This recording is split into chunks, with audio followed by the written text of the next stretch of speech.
Fin août 1944, un wagon à bestiaux s'arrête dans la campagne du Texas. À l'intérieur, Klaus Zimmermann, 19 ans, se prépare à ce qui l'attend.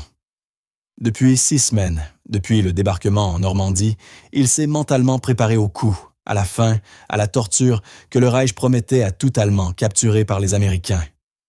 Les portes s'ouvrent en grinçant. Une lumière aveuglante envahit le wagon. Et puis, l'odeur du pain frais. Klaus cligne des yeux. Les gardes américains sont détendus. Aucun bâton levé. Une infirmière de la Croix-Rouge tend de l'eau froide et propre dans des gobelets en papier.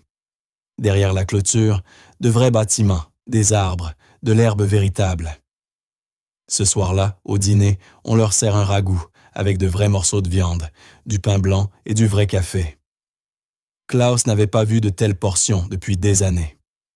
Quand les prisonniers de guerre allemands arrivaient en Amérique en 1944, il comprenait qu'ils n'avaient jamais eu la moindre chance, car cet ennemi qu'on leur avait décrit comme affamé et faible était tout le contraire. Le wagon à bestiaux puait la peur et les corps non lavés depuis 3 jours. Klaus Zimmermann s'appuyait contre les planches de bois, essayant de se faire plus petit, essayant de se préparer. À 19 ans, il avait déjà appris que la préparation était la seule défense contre ce qui allait suivre. Les autres prisonniers se taisaient désormais, leurs murmures épuisés.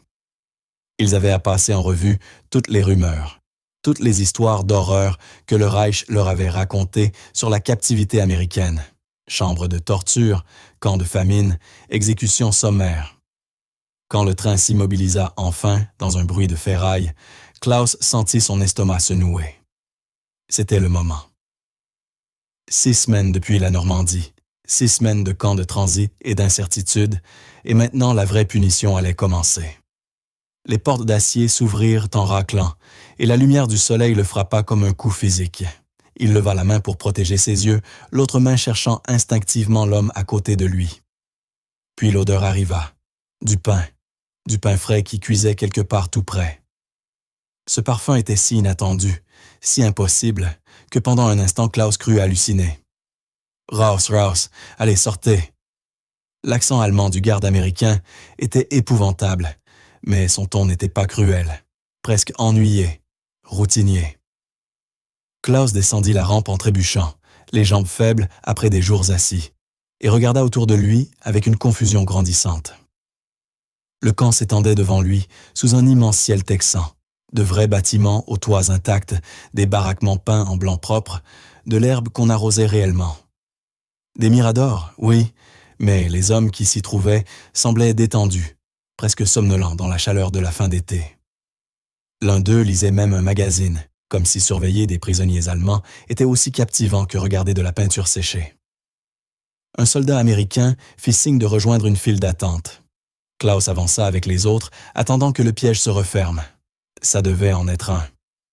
Mais au bout de la file, une infirmière de la Croix-Rouge, une femme, une vraie femme, tendait à chaque prisonnier un gobelet en papier rempli d'eau prise dans un broc métallique couvert de buée. De l'eau froide, de l'eau propre. Klaus prit le gobelet de ses mains tremblantes. Il le fixa, puis la regarda, elle. Elle sourit, fatiguée mais sincère, et passa à l'homme suivant. Il but. L'eau était si froide qu'elle lui fit mal aux dents, si pure qu'elle n'avait presque pas de goût, comme un miracle. Le traitement dura des heures, mais il ne fut pas cruel. On leur attribua des numéros, on les photographia, on leur posa des questions en allemand hésitant par un interprète qui semblait plus agacé par sa propre grammaire qu'envers eux. Klaus reçut un paquet, un uniforme propre, kaki olive avec BW, pochoir au dos, une serviette, un savon qui sentait vraiment le savon. Dans la tente médicale, un médecin lui examina les dents, regarda dans ses oreilles, écouta sa poitrine avec un stéthoscope froid et nota quelque chose sur une fiche. Pas de coup, pas d'humiliation, juste de la bureaucratie. Le soir venu, Klaus se retrouva dans un réfectoire pouvant accueillir 200 hommes. Le bruit des plateaux métalliques et des conversations résonnait contre les murs. Il passa dans la file du service dans un état second. Un homme lui servit un ragoût de bœuf, de vrais morceaux de viande, nageant dans une sauce épaisse. Un autre ajouta 2 tranches de pain blanc, moelleux et pâle. Un troisième versa du café, du vrai café, noir et fumant. Klaus porta son plateau jusqu'à une longue table et s'assit. Autour de lui, d'autres prisonniers mangeaient en silence, stupéfaits, ou les larmes coulant sur leurs joues. Les portions étaient énormes, généreuses jusqu'à l'indécence. Klaus avait grandi dans une Allemagne où le beurre n'était plus qu'un souvenir et la viande une rumeur. Il s'était engagé en 1943, en partie parce que la Wehrmacht promettait des repas réguliers. Ce qu'il avait devant lui représentait plus de nourriture qu'il n'en avait vu dans une assiette depuis 2 ans. Il mangea lentement, essayant de faire durer, essayant de comprendre. À travers les fenêtres du réfectoire, on voyait les gardes américains changer de poste de l'autre côté du camp. Ils marchaient avec une assurance tranquille, riaient de quelque chose, l'un allumant la cigarette de l'autre. Ils avaient l'air bien nourris, bien reposés, totalement indifférents aux centaines de soldats ennemis qui mangeaient à 30 mètres. Cette nuit-là, on assigna à Klaus la baraque 7. Son compagnon de lit était déjà là, un homme d'une 40aine d'années aux rides profondes autour des yeux et aux cheveux noirs grisonnants.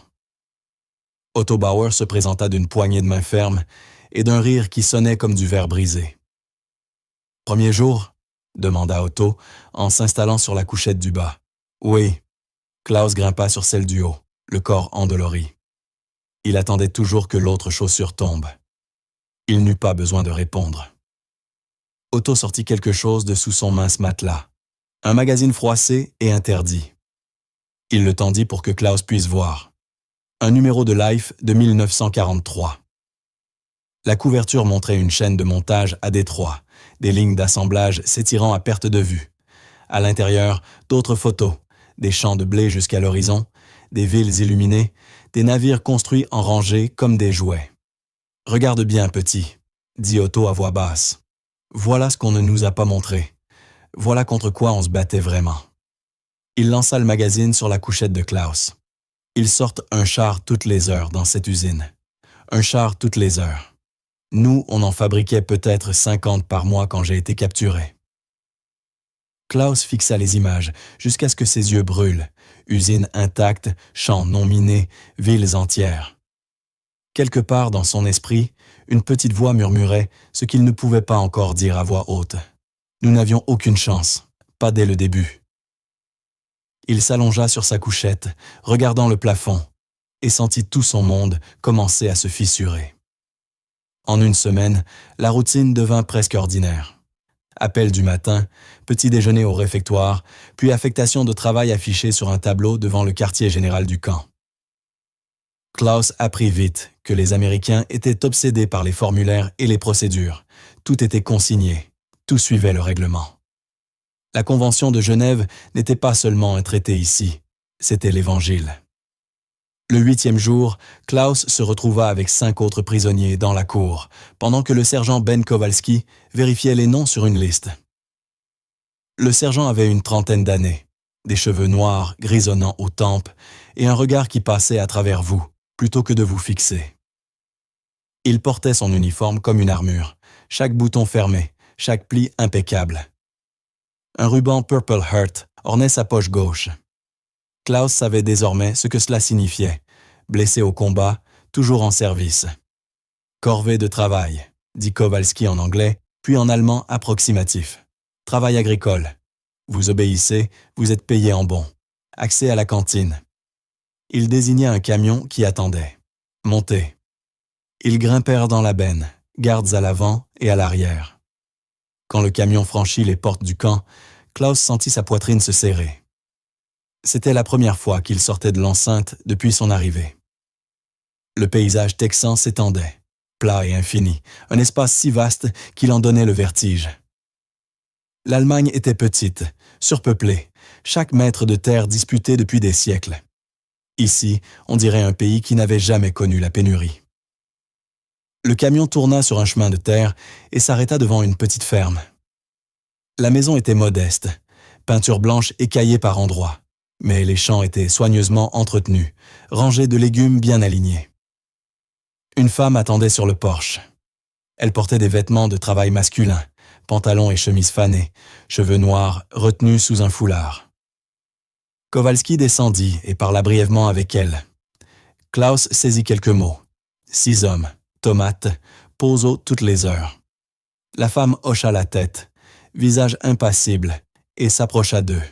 « Guten Morgen », dit-elle d'un allemand clair mais accentué. « Je suis Margaret Schreiber. Vous m'appellerez Mrs. Schreiber.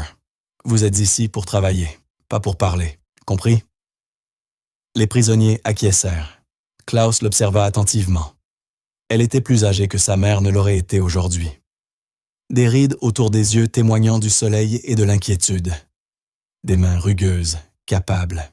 Elle les regardait sans peur, mais aussi sans chaleur, simplement comme une fermière évaluant des ouvriers. Elle les conduisit dans le champ de tomates et leur montra la technique de cueillette, son vocabulaire allemand étonnamment précis. Vérifier la maturité, tourner doucement, déposer dans le panier, ne pas abîmer les fruits, ne pas marcher sur les plants. Travail simple, mais travail quand même. Ils se dispersèrent le long des rangs. Le soleil du matin montait, rendant l'air épais et chaud. Le dos de Klaus commença à le faire souffrir au bout d'1 heure.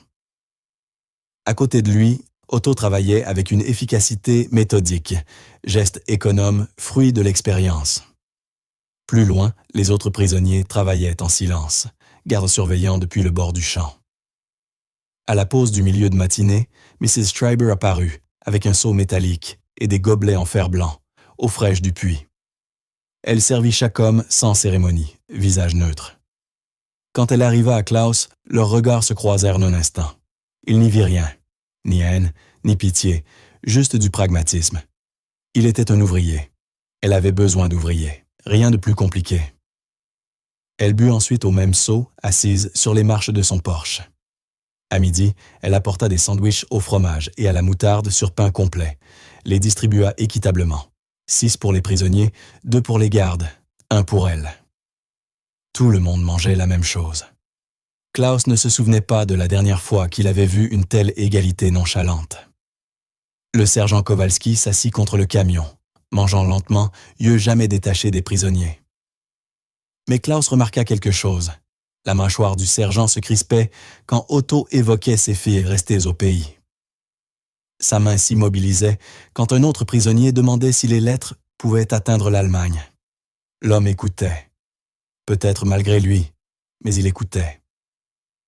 À la fin de la journée, les mains de Klaus étaient tachées de rouge par le jus de tomate et ses épaules hurlèrent de douleur. Mais le travail avait été honnête. Mrs. Schreiber inspecta la récolte, hocha la tête une fois et dit à Kowalski qu'il pourrait revenir le lendemain s'il maintenait ce niveau. Dans le camion du retour, Otto se pencha vers lui. « Tu le vois maintenant », murmura-t-il. « Elle ne nous traite pas comme des prisonniers, ni comme des ennemis, juste comme des ouvriers dont elle a besoin. » Il secoua lentement la tête. Il ne gaspilla pas d'énergie à haïr ici. Ils sont trop occupés à produire. Klaus regarda le paysage texan défiler. Champs sans fin, des rixes au loin, ville intacte par la guerre. Otto avait raison. Ces gens respectèrent la Convention de Genève parce qu'ils pouvaient se le permettre. Ils avaient tant que la clémence n'était pas un sacrifice. C'était juste une autre forme d'efficacité. Cette nuit-là, dans la baraque, Klaus écrivit une lettre à sa mère, sachant qu'elle serait censurée, mais espérant qu'elle lui parvienne un jour. Il la garda simple, prudente. Mais une phrase échappa à son contrôle. « Maman, si tu voyais cet endroit, tu ne comprendrais plus ce qu'on nous a raconté. » Il scella l'enveloppe et la remit au préposé du camp, se sentant à la fois traître et porteur de vérité. 3 semaines passèrent, comme l'eau retrouvant son niveau.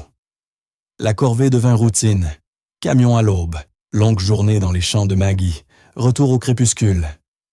Les mains de Klaus devinrent calleuses, sa peau allemande brunissant sous le soleil texan. Il apprit l'anglais par bribes, cueillant des mots chez les gardes et dans les consignes brèves de Maggie. « Careful, more baskets, good work ». Cette dernière expression le surprit le plus. Bon travail, comme si leur labeur avait une valeur au-delà de la punition.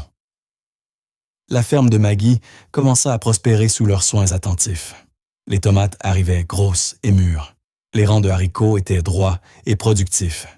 Elle les payait en bons du camp comme exigé, petites sommes qui s'accumulaient sur leur compte.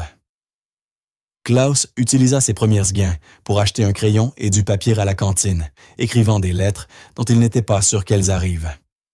Otto acheta du tabac et le partagea généreusement, instinct de vieux soldat pour maintenir le moral. Le sergent Kowalski restait une présence silencieuse, observant depuis le bord du champ ou la benne du camion, visage masque impénétrable. Mais Klaus remarqua de petits changements. Le sergent ne tressaillait plus quand Otto parlait de ses filles, Anna, 12 ans, et Sophie, 9 ans, vues pour la dernière fois en 1943, avant son départ vers l'Est. La main de Kowalski effleurait parfois sa poche de chemise, où Klaus avait entrevu un coin de photo, vite caché. Tous portèrent des fantômes. La guerre les avait rendus experts en la matière. Un après-midi de fin septembre, des nuages lourds arrivèrent de l'ouest, chargés de pluie. Ils récoltèrent les dernières courges de la saison quand les premières gouttes tombèrent. En quelques minutes, ce fut un déluge, le genre de violence soudaine qui transforme la poussière en boue en quelques secondes. « À la grange !» cria Maggie en désignant le bâtiment. Ils coururent, gardes et prisonniers ensemble, éclaboussant les flaques qui se formaient instantanément. La grange était vieille, mais solide, odorante de foin, sombre. Tout le monde s'y entassa, dégoulinant et essoufflé. Le tonnerre roula sur la prairie comme de l'artillerie. Pendant un moment, ils restèrent en groupe maladroit, garde d'un côté, prisonniers de l'autre, Maggie au milieu. Puis Otto secoua la tête comme un chien, projetant de l'eau, et rit. Quelque chose se brisa. Quelqu'un rit à son tour. Un garde tendit une cigarette au prisonnier le plus proche, qui l'accepta d'un hochement de tête reconnaissant. Klaus se retrouva près du sergent Kowalski, tous deux regardant la pluie marteler le champ.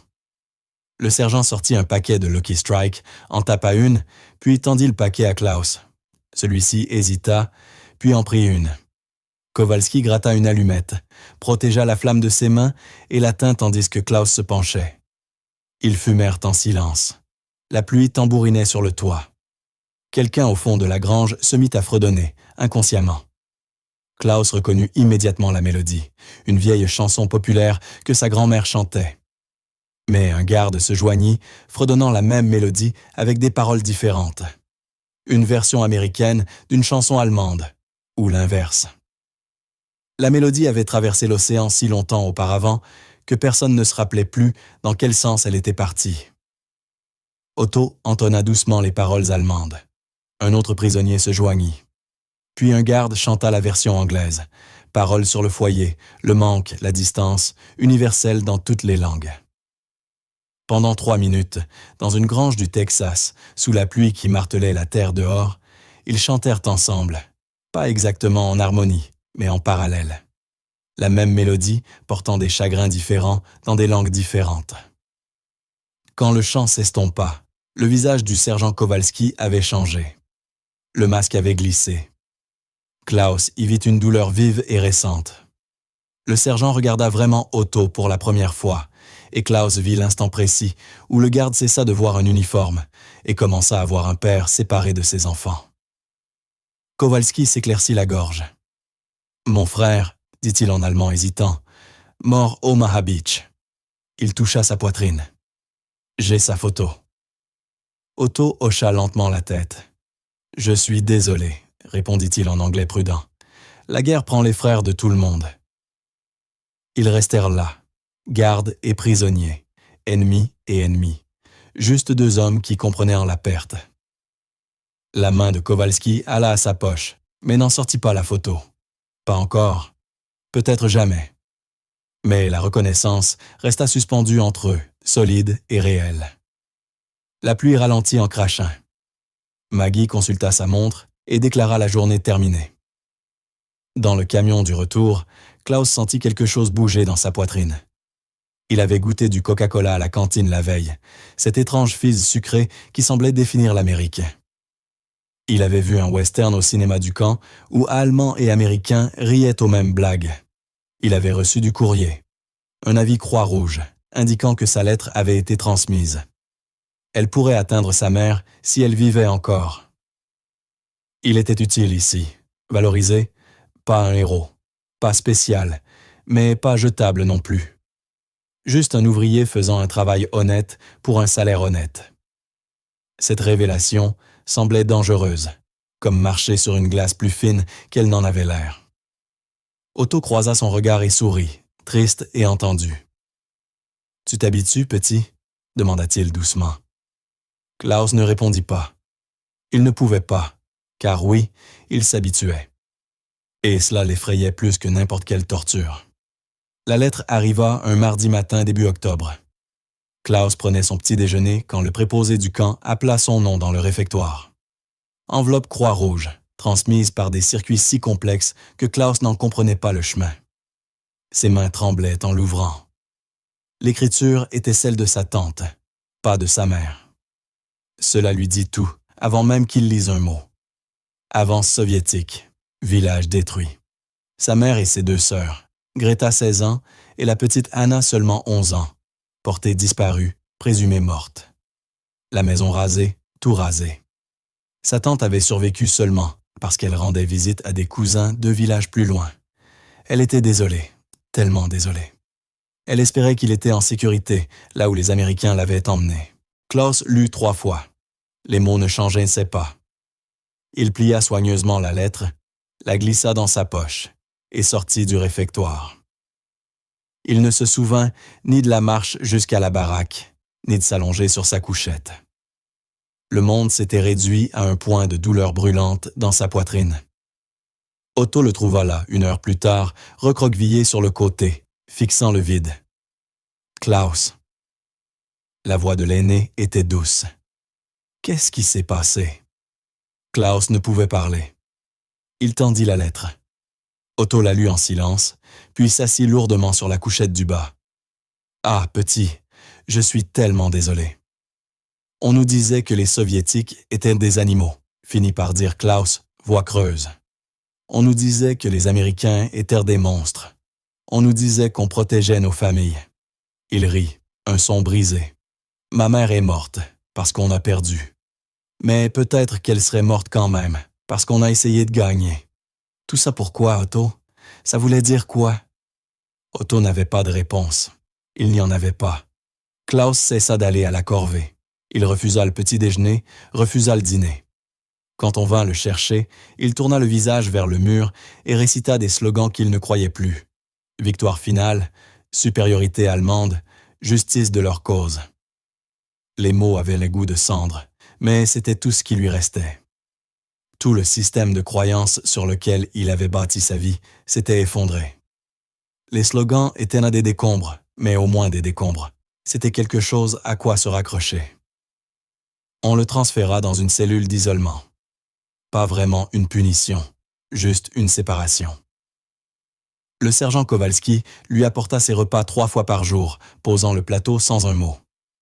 Klaus ne toucha pas à la nourriture, n'accusa pas réception de la présence du garde. Le 3e jour, Kowalski s'assit par terre devant la cellule. « Tu vas parler ?» demanda-t-il. Klaus ne dit rien. « Je m'en doutais. » Kowalski appuya sa tête contre le mur. Mon frère voulait être professeur. D'histoire. Il m'écrivait sur tout ce qu'il enseignerait un jour à ses élèves. Comment les gens répètent les mêmes erreurs sans cesse. Et que si on comprenait mieux l'histoire, peut-être qu'on cesserait d'être aussi stupide. Il se tut un moment. Dans sa dernière lettre, il disait qu'il avait peur, qu'il ne voulait pas mourir avant d'avoir fait quelque chose qui compte. La gorge de Klaus se serra. Il est mort sur une plage en France, poursuivit Kowalski, tué par quelqu'un qui avait sûrement une mère aussi, quelqu'un qui n'avait sûrement pas plus envie d'être là que Tommy.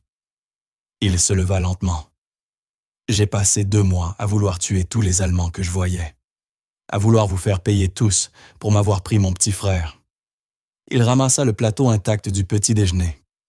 Puis j'ai passé 1 mois à vous regarder travailler dans ce champ, à écouter Otto parler de ses filles, à vous voir essayer de comprendre comment le monde s'était retourné. Il regarda Klaus à travers les barreaux. La guerre ne choisit pas qui mérite de porter le deuil petit. On perd tous. C'est la seule chose juste en elle. Il partit. Klaus fixa l'endroit où il s'était tenu. Dehors, le camp fonctionnait avec son efficacité habituelle, mais une tension s'insinuait, comme de la fumée sous une porte. Le bruit avait couru. Fraternisation, gardes et prisonniers fumant ensemble, chantant ensemble, faisant comme si la guerre n'existait pas. Le commandement envoya une note. Le major Hartley convoqua le sergent Kowalski et lui rappela, d'une voix plate de règlement, que ces hommes étaient des combattants ennemis, pas des amis. La Convention de Genève exigeait un traitement correct, pas de l'amitié. Il y avait une différence. Se le rappeler. En ville, les murmures sur Maggie Schreiber s'amplifièrent. Quelqu'un peignit, traîtresse, en lettres rouges, dégoulinantes sur sa grange. Elle frotta pour effacer et ne dit rien. On lui creva les 4 pneus, cruauté calculée, qui coûtait plus que la simple méchanceté.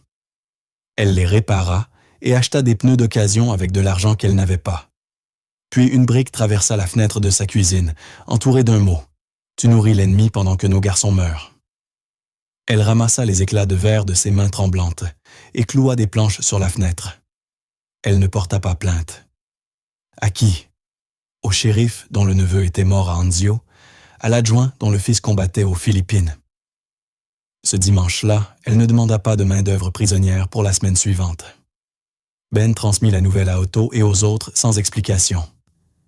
Ils hochèrent la tête, comprenant sans qu'on leur dise. Le monde se réaffirmait. Le bref moment d'humanité partagée se refermait. Klaus l'apprit d'Otto, qui lui rendit visite en isolement malgré le règlement. Le vieux soldat parla à travers les barreaux de la grange de Maggie. Des restrictions croissantes, des gardes qui ne tendaient plus de cigarettes. Tout s'effondre, dit Otto doucement. Tout ce qu'on avait construit ces dernières semaines. La peur gagne encore. Klaus tourna le visage vers le mur. Qu'il s'effondre. Que tout brûle. Qu'est-ce que ça peut faire quand ma mère est morte et mes sœurs disparues et que le monde n'est que mensonge sur tombe. Le 5e jour, Ben Kowalski apporta le déjeuner et ne partit pas. Il s'assit par terre devant la cellule et déballa son propre sandwich, mangeant lentement. Klaus l'ignora, mais la présence du sergent était solide, inévitable. « Mon frère avait 21 ans, dit enfin Ben. Il voulait être prof d'histoire. » Il prit une autre bouchée, mâcha pensivement. Un garçon intelligent, toujours à lire. Il me rendait fou avec ses faits sur les empereurs romains et Napoléon et tout ça. Il marqua une pause. Il m'a écrit qu'il avait peur. Une semaine avant le jour J, il disait qu'il ne voulait pas mourir avant d'avoir fait quelque chose qui compte. La poitrine de Klaus se serra, mais il ne bougea pas. J'ai reçu le télégramme en juillet, poursuivit Ben. Ils ont envoyé ses affaires de 3 semaines plus tard. Des lettres qu'il avait écrites mais jamais postées. Un livre sur les méthodes d'enseignement. Une photo de notre mère. Sa voix resta égale, vide d'émotion. J'avais besoin de haïr quelqu'un. Alors j'ai haï tous les Allemands que je voyais. Mathématiques simples, non? Vous l'avez tué, donc je vous hais. Klaus entendit le sergent changer de position. Puis je vous ai regardé travailler dans ce champ pendant 3 semaines. J'ai écouté Otto parler de ses filles, Anna et Sophie, c'est ça? Je vous ai vu essayer de comprendre comment le monde s'était renversé. Ben se tut un moment. Ma mère était institutrice aussi, en primaire. Elle aimait ses gosses, comme s'ils étaient les siens. Klaus se tourna lentement. À travers les barreaux, il vit Ben assis dos au mur, sandwich oublié dans les mains. La guerre ne choisit pas qui mérite de porter le deuil, dit Ben en croisant son regard. On perd tous. C'est la seule chose juste. Ils restèrent en silence. Pas absolution, pas pardon. Juste 2 hommes qui comprenaient que le deuil était le deuil, quel que soit l'uniforme porté. Le lendemain matin, Ben prit une décision qui pouvait lui coûter son grade. Il sortit Klaus de l'isolement, remplit les formulaires pour le renvoyer en corvée et assuma l'entière responsabilité quand le major Hartley le questionna. « Le gamin a besoin de travailler, » dit Ben sèchement. « Rester dans cette cellule, il meurt juste plus lentement. Ça aide quelqu'un, ça? » Hartley l'observa longuement, puis signa l'autorisation. « C'est sur vous, sergent. »« Oui, monsieur. » Klaus regagna la baraque ce soir-là et trouva Otto qui l'attendait avec un jeu d'échecs taillé dans des chutes de bois. Ils jouèrent en silence, aucun des deux n'étant bon, mais tous deux reconnaissant d'avoir quelque chose à faire de leurs mains. « Tu n'as pas le droit d'abandonner, » dit Otto doucement en avançant un pion. « Aucun de nous.